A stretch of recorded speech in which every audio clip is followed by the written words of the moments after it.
Rod Serling was a lot of things, but one of the main things he was the survivor of the TV wars, where basically he was providing scripts to a myriad of shows, and it came to a point he was almost copying or plagiarizing himself, and you see that in a lot of the season 4 and season 5 episodes of Twilight Zone. But this episode of Twilight Zone, one of the better hour-long eps of the second to last season, which actually the whole series of Twilight Zone is being shown free of charge on City TV's on-demand service. You can get that through the Bell Dish. That's what I do. Should check it out, because it has an early appearance by a Marlon Brando impersonator, Burt Reynolds. Now, this is called The Bard, and is what you probably think it is. He was the final episode of the Twilight Zone to be an hour long, a direct satire of the American TV industry. The episode features a parody of Marlon Brando by Burt Reynolds and concerns an inept screenwriter who, through the use of black magic, employs William Shakespeare as his ghost writer.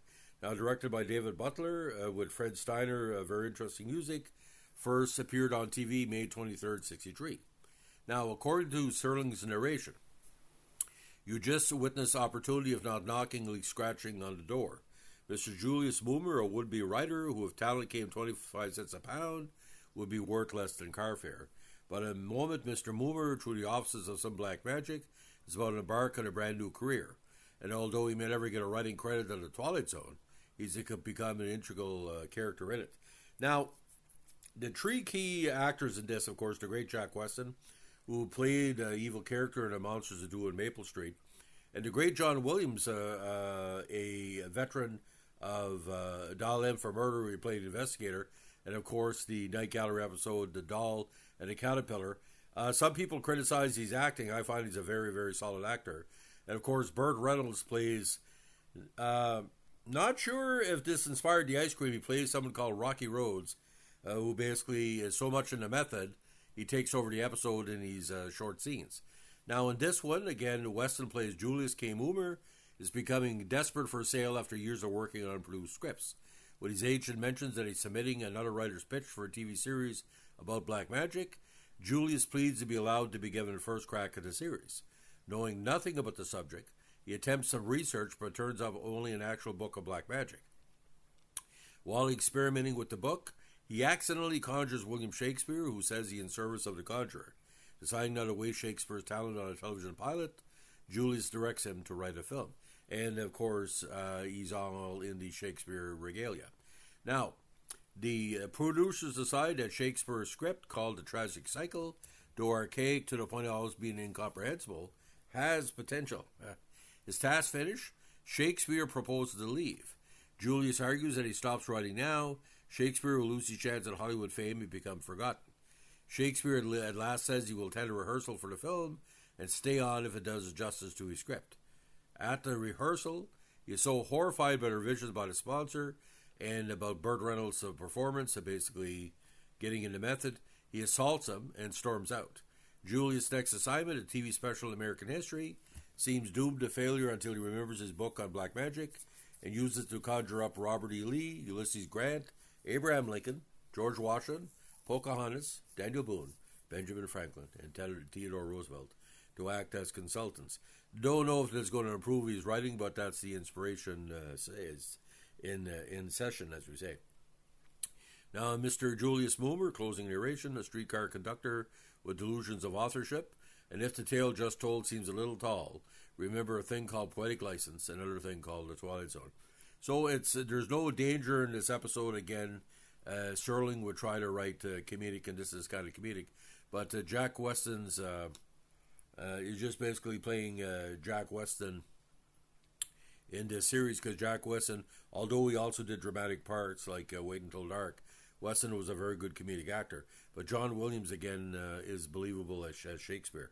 But Burt Reynolds as Rocky Rhodes has to be seen to be believed, because it's literally, you could see a star being born in his performance.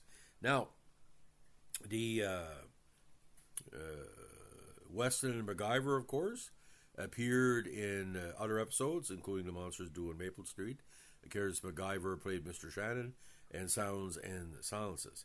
Now, the episode was likely written by Rod Serling as a reaction to the advertising executives with whom he dealt regularly while producing for television.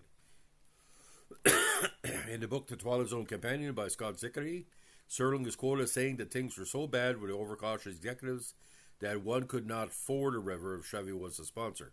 Of course, the episode with Nehemiah Persoff of being on a U-boat debt ship, basically, you couldn't say they were bringing a plate of tea up to the people because there was a coffee sponsors.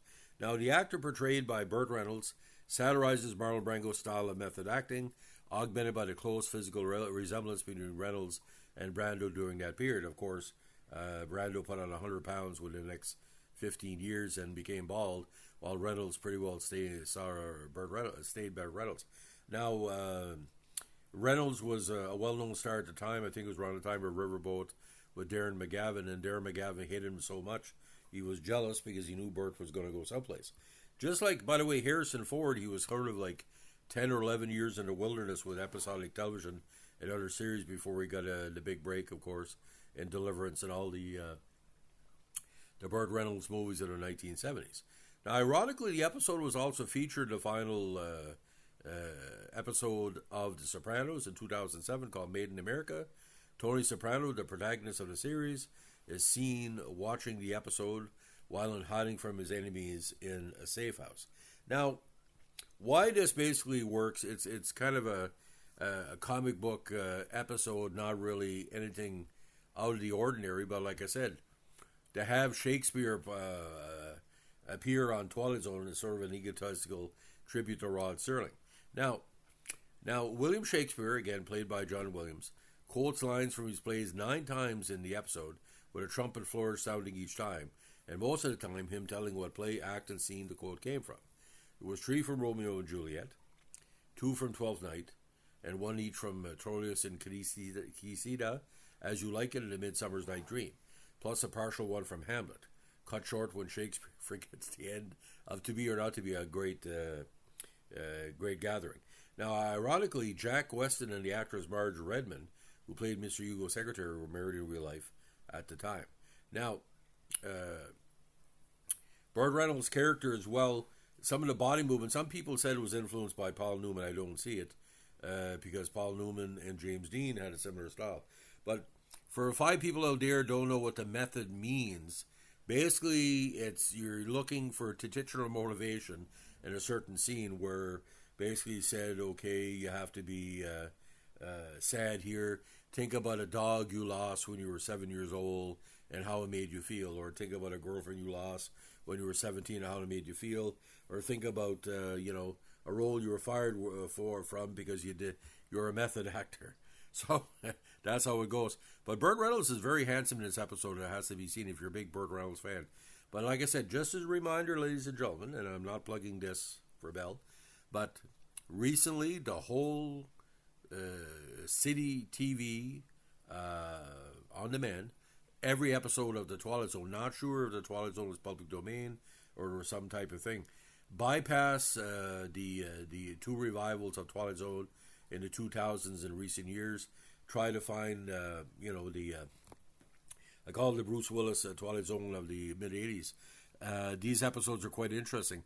And I would suspect, ladies and gentlemen, it's going to be, City did that to basically try to sell him as much ads as possible for people on that want the Bell Dish.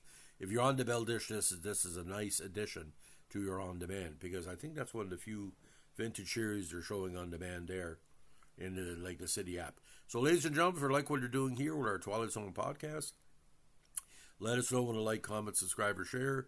I never liked Marlon Brando as an actor. I like Burt Reynolds, and that's why I'm doing this podcast. Have a good one. Bye.